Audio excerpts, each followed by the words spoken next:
कांग्रेस सांसद राहुल गांधी लगातार मोदी सरकार पर और उसकी नीतियों को लेकर निशाना साधते रहते हैं। बात बेरोजगारी की हो या आर्थिक मंदी की, और इन सब के बीच नोटबंदी को लेकर तो राहुल गांधी अक्सर हमलावर रहते हैं। और आज एक बार फिर राहुल गांधी ने पीएम मोदी को नोटबंदी के मुद्दे पर आड़े हाथों लिया है। साथ ही वीडियो भी शेयर किया है। रिपोर्ट देखिए।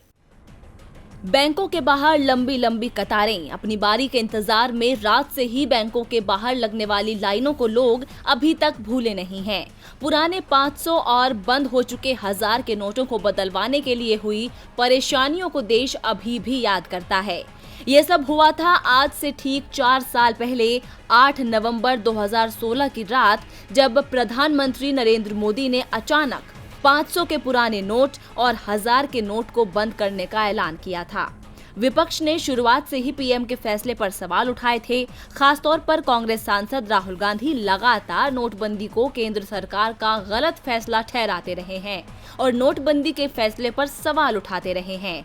आज जब नोटबंदी के 4 साल पूरे हो गए हैं, तो राहुल गांधी ने प्रधानमंत्री के इस फैसले पर फिर सवाल उठाए और भारतीय अर्थव्यवस्था को हुए नुकसान गिनाए। इस कड़ी में राहुल गांधी ने ट्विटर पर एक वीडियो शेयर किया है, जिसमें कहा गया है कि आज हिंदुस्तान के सामने महामारी जैसी मुसीबत है, तो सवाल ये है कि बांग्लादेश की इकोनॉमी भारत की अर्थव्यवस्था से आगे कैसे निकल गई।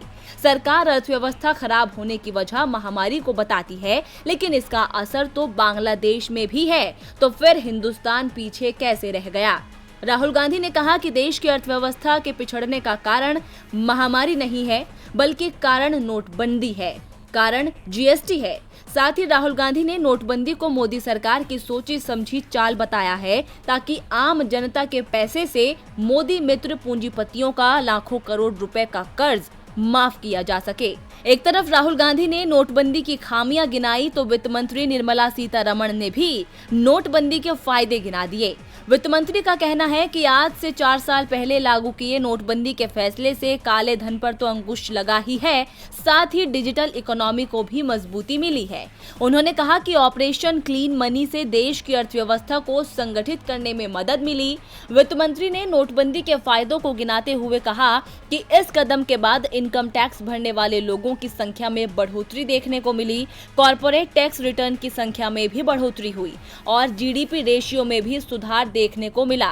अब भले ही वित्त मंत्री फायदे गिना रही हैं, लेकिन सवाल उठता है कि अगर जीडीपी रेशियो में सुधार हुआ है, तो अर्थव्यवस्था बेपटरी कैसे हो गई। डीबी लाइव की रिपोर्ट।